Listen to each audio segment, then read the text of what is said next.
Hello students, I hope आप सभी बढ़िया होंगे। फार्मास्यूटिक्स यूनिट 1 का थर्ड लेक्चर आपका होने वाला है। फार्माकोपिया और इंडियन फार्माकोपिया के बारे में हम लोग जानने वाले हैं। ये जो आपका इंडियन फार्माकोपिया है, इसके बाद हम लोग ब्रिटिश फार्माकोपिया भी पढ़ेंगे, बट इस लेक्चर में फार्माकोपिया की डिफिनीशन और इंडियन फार्माकोपिया, ये आपका इनऑर्गेनिक में भी एक क्वेश्चन पूछा जा सकता है। इंडियन फार्माकोपिया क्या होता है, आपके लॉन्ग क्वेश्चन में आपसे पूछा जाता है, आपको लिखना होता है, 7 नंबर का क्वेश्चन बनता है। साथ में फार्माकोपिया की जो डिफिनीशन है वो आपसे 2 नंबर में भी पूछी जा सकती है। कुछ बीच के भी पॉइंट हैं जो इंपॉर्टेंट होते हैं, वो मैं आपको बताऊंगा, जो पिछले साल पूछा जा चुका है या नेक्स्ट ईयर आपका पूछा जा चुका है। तो चैनल को आप अभी सब्सक्राइब करके जुड़िए। साथ में आप बी फार्मा फर्स्ट सेमेस्टर के सभी लेक्चर जाके इस चैनल के देखिए, जो कि आपको प्लेलिस्ट में जब आप जाएंगे तो आपको पूरा सिलेबस मिल जाएगा। बी फार्म फर्स्ट सेमेस्टर का सारा सब्जेक्ट इस चैनल पर कवर हुआ है। तो बेस्ट लेक्चर बेस्ट चैनल से आप लोग कंप्लीट करिए। आपको इस चैनल के जितने भी आपको वीडियो मिलेंगे, सभी के डिस्क्रिप्शन में उनके नोट्स का लिंक मिलेगा, उस पर आप क्लिक करिए। टेलीग्राम ग्रुप पे आप पहुंचेंगे, वहां पर आप नोट्स को पीडीएफ फॉर्मेट में डाउनलोड करिए और अच्छे से सारी चीजों को निपटाइए। कॉलेज में जो आपने पढ़ा सब कुछ बढ़िया है, बहुत अच्छा आप पढ़ के आए हुए हैं। अब वो पढ़िए जो एग्जाम के पॉइंट ऑफ व्यू से जरूरी है, जिससे बैक वैक से आप बचे रहें, क्योंकि एकेटीयू का थोड़ा सा रिकॉर्ड रहा है कि स्टूडेंट के साथ प्रॉब्लम्स होती हैं। 70 to 80% स्टूडेंट जो है वो बैक का सामना करते हैं, तो इन सभी चीजों से आप सावधान रहें। और फार्मास्यूटिक्स में बहुत ज्यादा बैक लगती है, ये एक सब्जेक्ट ऐसा भी है। तो चलिए देखते हैं। खैर ऐसा कुछ नहीं, आप इस चैनल से चीजों को कंप्लीट करेंगे, धीरे धीरे चीजों को समझते जाएंगे, कम से कम टाइम में तो कुछ नहीं होने वाला है। तो चलिए देखते हैं। पहले बात आती है फार्माकोपिया की डिफिनीशन, फिर हम इंडियन फार्माकोपिया तो पढ़ेंगे। तो फार्माकोपिया की जब यहाँ पर बात आती है तो ये 2 वर्ड से मिलकर आपका बना है। फार्माकोपिया जो है आपका, ये 2 वर्ड से मिलकर बना हुआ है, ठीक है। पहला क्या है, फार्माकॉन, और दूसरा है आपका पोइया, जिसका मतलब क्या होता है। फार्माकॉन का मतलब क्या होता है, पिछले साल यानी कि 2023 में ये क्वेश्चन आपका पूछा जा चुका है। फर्स्ट सेमेस्टर में आपका ये 2 नंबर का क्वेश्चन था कि फार्माकॉन का मतलब क्या होता है। बहुत सारे स्टूडेंट थे कि उनको नहीं पता था, 2 नंबर उनका चला गया। तो अब आपको पता होना चाहिए कि इसका मतलब होता है ड्रग, और पोइया का मतलब होता है टू मेक। तो फार्माकॉन और पोइया से मिलकर बनता है फार्माकोपिया, ये आप समझिए, जो कि ग्रीक वर्ड है आपका फार्माकॉन। ये हो गई बात इस वर्ड का मतलब। अब बात आती है इसकी डिफिनीशन क्या है, आखिर में फार्माकोपिया है क्या चीज। तो pharmacopoeia is the book containing direction for identification of compound medicine और ड्रग। जो फार्माकोपिया है वो क्या है, एक बुक है जिसमें क्या है कि direction for identification of compound medicine और ड्रग। तो देखिए, जो भी आपकी ड्रग बन रही है वो किस किस चीज से मिलकर बनी है, उसकी क्या कंपाउंडिंग है, उन सभी चीजों का आइडेंटिफिकेशन जो होता है इसी बुक में होता है। जैसे इंडियन फार्माकोपिया है, तो इंडिया में जो भी प्रोडक्ट आपके मार्केट में हैं, जो भी दवाएं आपकी बिक रही हैं मेडिकल स्टोर पे, आप जाते हैं मेडिकल स्टोर से कोई भी दवा लेकर आते हैं, तो जो दवा बिक रही है, तो वो जो बिक रही है उसकी परमिशन क्या है, इसी इंडियन फार्माकोपिया में, इसी बुक में क्या है, इसी बुक से सारी डायरेक्शन उसके लिए दिए जाते हैं। ऐसा नहीं है कोई भी ड्रग ऐसी बेची जा रही जिसकी इंडिया में लीगल परमिशन नहीं है, तो ये कुछ ऐसा नहीं हो सकता। इसीलिए इसको बनाया जाता है कि इंडियन फार्माकोपिया उसी के लिए है आपकी, ठीक है। इसीलिए आपके अलग अलग कंट्री की सबके लिए सबकी फार्माकोपिया है। तो the book containing standard for drug and other related substance are known as pharmacopoeia and these book are also known as compendia. इस बुक को हम क्या कहते हैं, कंपेंडिया नाम से भी जानते हैं। अब जो एक कंपेंडिया है आपकी 2 तरह की होती है, एक होती है ऑफिशियल कंपेंडिया, एक होती है नॉन ऑफिशियल कंपेंडिया। देखिए, इसी फार्माकोपिया का ही मतलब आपका है, ऐसा नहीं है कि फार्माकोपिया ही आपका क्या है, ये कंपेंडिया जो है वही वर्ड है। The book containing standard for drug and other related substance are known as pharmacopoeia and these book are also known as compendia, ठीक है। दोनों सिमिलर वर्ड है यहाँ पे, कंपेंडिया और फार्माकोपिया। फार्माकोपिया का तो आप मतलब समझ चुके हैं कि to make drug, to make, इसका मतलब आपके वर्ड में ही है। बाकी आप जान रहे हैं कि एक बुक है जिसमें आइडेंटिफिकेशन ऑफ कंपाउंड, जो कि आपके ड्रग के लिए चीजें क्या है, उसके लिए आइडेंटिफिकेशन को हम लोग इसमें दर्ज करते हैं, ठीक है। तो चलिए जानते हैं इसके बारे में, official compendium, non official compendia क्या होता है। पहले आपकी नॉन ऑफिशियल कंपेंडिया की डिफिनीशन लिखी गई है, तो पहले आप ऑफिशियल जानिए, नॉन ऑफिशियल, दोनों बात सेम ही है, जानना दोनों को है। तो जानते हैं, पहले हम नॉन ऑफिशियल कंपेंडिया ही देख लेते हैं। These are the books other than official drug, ये वो बुक है जो कि क्या है, other than official drug. Compendia which are used to secondary reference for drug, ये क्या है, सेकेंडरी रेफरेंस है ड्रग के लिए। And either related substance are known as non official compendia. Example, Merck Index, Remington pharmaceutical science, US dispensary, ये क्या है आपकी नॉन ऑफिशियल कंपेंडिया है। अब बात आती है ऑफिशियल कंपेंडिया, इसके एग्जांपल भी थोड़ा सा आप याद रखिएगा, जब आएगा आपसे पूछा जाएगा कंपेंडिया के टाइप, तो इस तरह से आप इसको डिस्क्राइब कर सकते हैं। तो इसमें Merck Index, Remington pharmaceutical science and US dispensary, ये आपकी नॉन ऑफिशियल कंपेंडिया। अब ऑफिशियल कंपेंडिया क्या होता है, ये गवर्नमेंट से रिलेटेड होती हैं, गवर्नमेंट से रिलेटेड होती हैं, इन्हीं को हम ऑफिशियल कंपेंडिया बोलते हैं। जो प्राइवेट है उनको हम क्या बोलते हैं, नॉन ऑफिशियल। तो देखिए, these are the compilation of drug and other related substance which are legal standard of purity, quality and strength approved by different government agency of respective countries of their origin. ये different different countries के लिए क्या है, ये अब government agencies होती हैं। जैसे कि अपने इंडिया के लिए क्या है, इंडियन फार्माकोपिया, इसको हम आईपी बोलते हैं। यूएस के लिए क्या है, यूएस फार्माकोपिया। ब्रिटिश के लिए क्या है, ब्रिटेन वगैरह में क्या चीजें हैं कि ब्रिटिश फार्माकोपिया का प्रयोग किया जाता है वहां की गवर्नमेंट के द्वारा, तो उसको हम बोलते हैं ऑफिशियल कंपेंडिया। लेकिन जो नॉन ऑफिशियल कंपेंडिया हैं वो भी अमेरिका वगैरह में हैं, तो उसको जो प्राइवेट एजेंसीज हैं वो अपना डिसाइड की हुई हैं। लेकिन जो ऑफिशियल कंपेंडिया है उसी को क्या मानते हैं हम, प्राइमरी तरह मानते हैं, उसी को हम लीगल स्टैंडर्ड की तरह यूज करते हैं।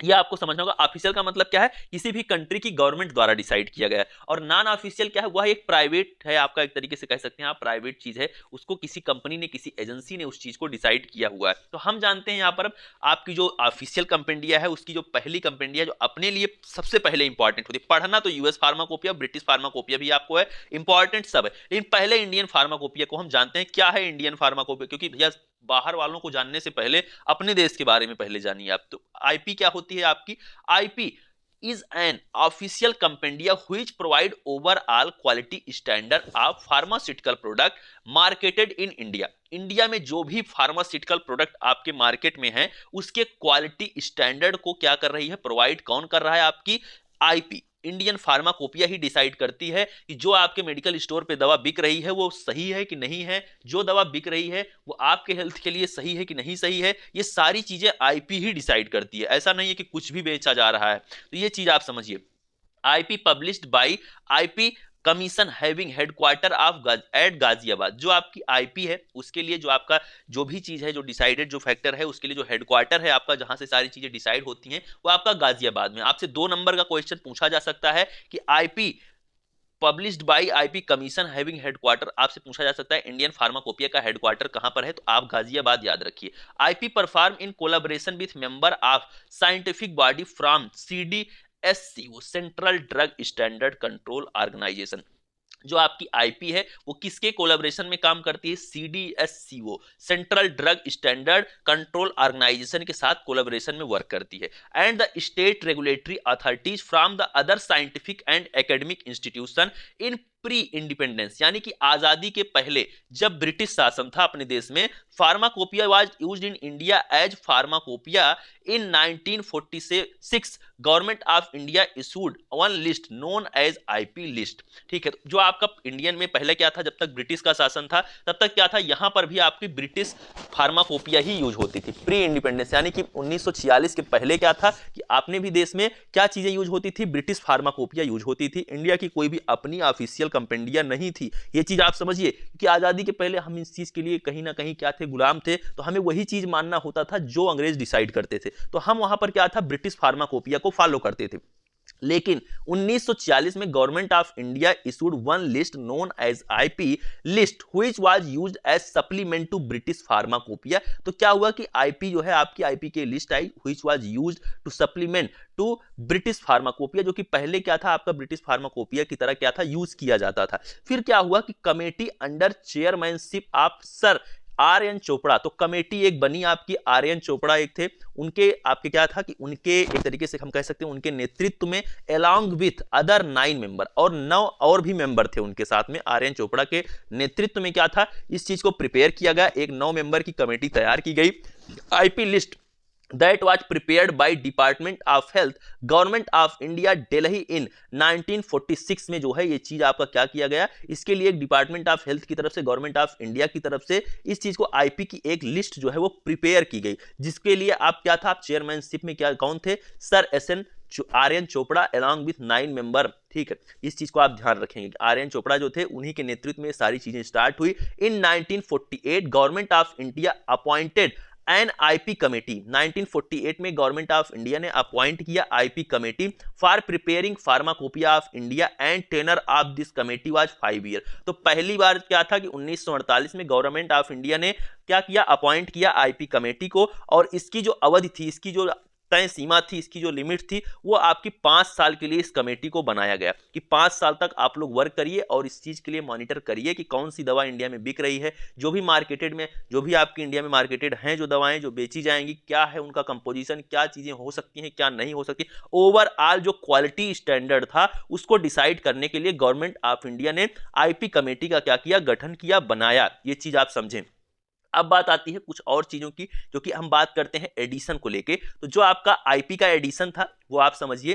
तो आईपी का एडिशन का जो पहला एडिशन था आईपी का जो पब्लिश हुआ, वो आपका कब पब्लिश हुआ, 1955 में, जिसके लिए चेयरमैन जो थे वो कौन थे, BN Ghosh, doctor BN Ghosh जो थे वो इसके चेयरमैन थे। और सप्लीमेंट 1960 था। उसके बाद जो दूसरा एडिशन आपका आया वो आपका 1966 में आया। फिर उसके बाद जो उसका सप्लीमेंट था कब आया, आपका 1975 में। और उसके बाद उसके जो चेयरमैन थे आपके 1966 के जो एडिशन के, वो कौन थे, डॉक्टर बीएन मुखर्जी।